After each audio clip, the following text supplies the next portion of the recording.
5 years old, we lived out in the country.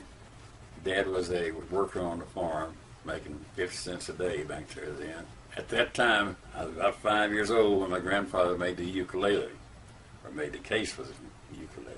We moved to Houston before he had finished it because he was doing it from memory as to what size and everything to do. My granddad, my daddy's daddy, made this case for me. He lived in Burnett, Texas at the time, and I was in Houston. I was about 5 years old. And I had bought this little ukulele when I was probably 4 years old. I gave 25 cents for it. Back to then, 25 cents was quite a bit of money. But anyhow, I had saved up my nickels and so forth and had a quarter to buy it from. I bought it from a cousin. It's been through the mill, as you can tell. It's been patched and repaired. And these are guitar keys that he probably my daddy cut them and put them on there. But it's really been a treasure for me all these years. We moved to Houston. Dad started working on a railroad. Dad saw that I had the rhythm in my right hand to maybe go a little bit further. And so when I was about 8 years old, he bought me a mandolin. It was a Gibson teardrop mandolin. Very, very good quality mandolin. And I played that until I was about 12 years old. And after 12 years old, Daddy bought me a guitar. And I started playing rhythm behind his, which I had been doing with my ukulele and my mandolin. But this is a more advanced stage of music with a guitar than what the other two were. And so I started picking up on the chords, and Dad knew some chords, and he showed me a lot of the instrumentation to it. And about 15 years old, I decided that I knew all there was to learn, and so I kind of just dropped off of the guitar. And so therefore my world was differently completely from music world. And I didn't make music again until I was about 23. This is one of 3 of my Gibson Birdlands that I have owned. Actually, it's number 2 that I purchased. The first one was a sunburst in color. Of course, this is a blonde here. But the sunburst one, I didn't have enough money to buy it, really. The head had been broken off of it, and they glued the head back on. But you couldn't tell it. They did such a great job on it. And I played that guitar probably for, maybe 15 years. And a cousin of mine bought this one at the guitar show in Dallas, and he come down here and wanted to sell it. And so I took some of Dodie's grocery money and bought it. Not really, but it's a beautiful guitar. All of us had a strap like this, and we had belts made to match. And it was made in a Huntsville prison, and I've been wearing and using the strap ever since that time. A Western Swing Hall of Fame. Sacramento, California.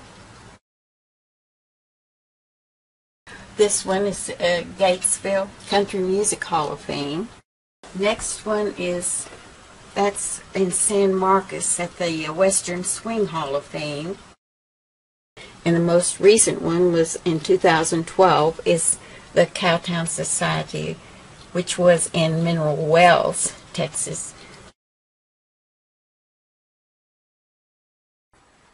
And so I joined a little group there in Houston. Started playing, I called it the Texas Stars, never will forget it. But I played that little Nashville guitar on an Alamo amp. And as the year wore on, Christmas time come around and bought me a Fender guitar. It was called a Jazz Master. And coincidentally, in all my years of making music, that's the only Fender guitar I ever had.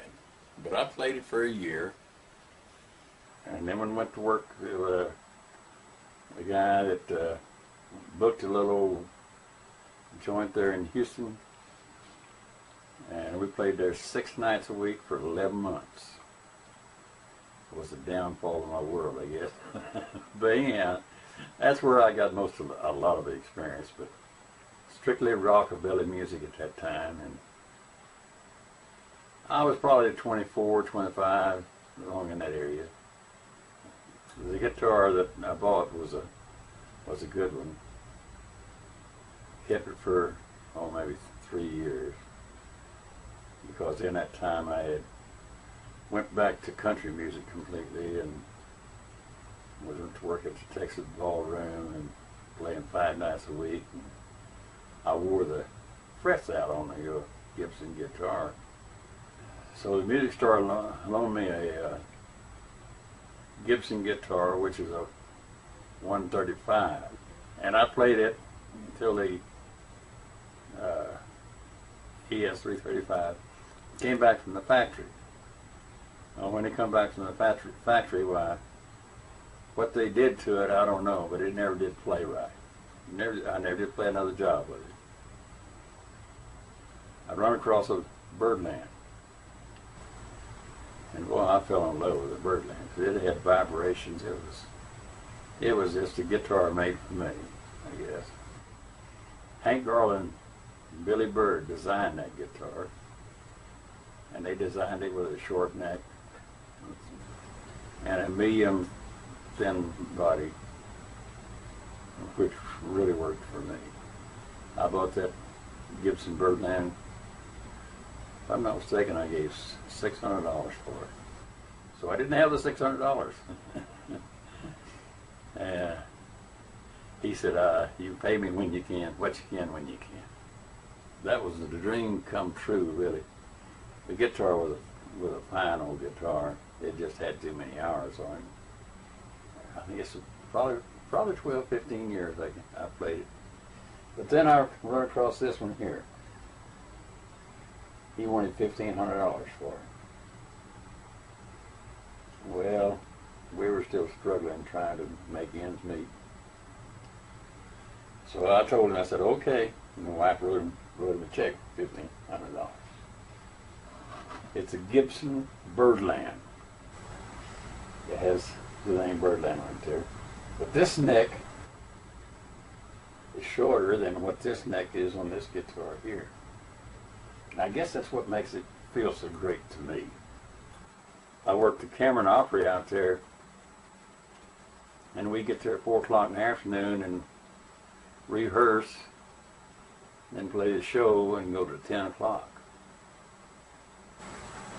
And I worked there for 4 years, I think. Had been 2007 or 8, somewhere along in there. Well, I was still freelancing, even though I was playing some sit-down work on that Cameron job.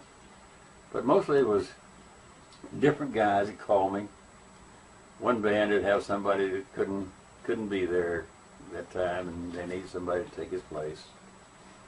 And with the years of experience and types of music that I had played, when I was in high school, I took 4 years of violin, and I could play a fairly good fiddle song back there then. Been a long ride on the guitar, but it has been good to me. Very proud of the fact that I've been inducted into 6 Hall of Fames across the United States, and played all over the United States, made music all over the United States. Most of my musical world has been in the country, western swing type music. I did sit in an orchestra pit in Houston and played guitar about 6 weeks, I guess. But that was at the Houston Club, and musicians were not allowed into the area. They had to go sit in the kitchen when it took a break. And I just didn't like the feel that it gave me. What was best time you had in all of your history? Where was it that you had the most fun? When I played with Pappy Leon Selph. That's Pappy Leon. Selph. S-E-L-P-H. Okay. That's him in the picture over there. Okay. And he played so many different jobs, and they were all good jobs. When I say good jobs, you were proud to say that you worked that place. It wasn't a joint or anything. It was like when the rodeo come to town, well, we'd have a number of jobs and played out at the Astrodome, played at, this type of places. Other places. He's playing all of the old country songs. Give me an example. Which name? Faded Love by Bob Wells. That type of music was his deal. He did do some pop stuff. We played some songs like Misty, That's My Desire, Somewhere My Love, those type of songs. Anything that they requested, why, one of the guys in the group usually knew it. And of course we're playing off the cuff anyhow, and if that one guy knew the song, why, the rest of us could pick it up. So describe for me what off the cuff means. Well, in other words, I didn't know the song, but you did. So you start singing it, and then you set a pattern. When I pick up on that pattern, then it comes time for me to take a ride in it. See? Well, I'm probably going to fake that ride. And when I say fake it, I'm not going to play it note for note like you're singing it. But anyhow, I'm still in the pattern. So he's listening to the pattern as it comes around. And then when I finish that pattern, well, he comes back in singing. And I'd never heard the song before, So when you say pattern, is that a chord progression? Is chord progression, yeah. 4 chord progressions, 7 chord progressions. And but over the years, you develop technique of learning that. So what's your favorite song that you love to play? Misty would probably have to be the top of the list. I enjoy the pop end of it a lot.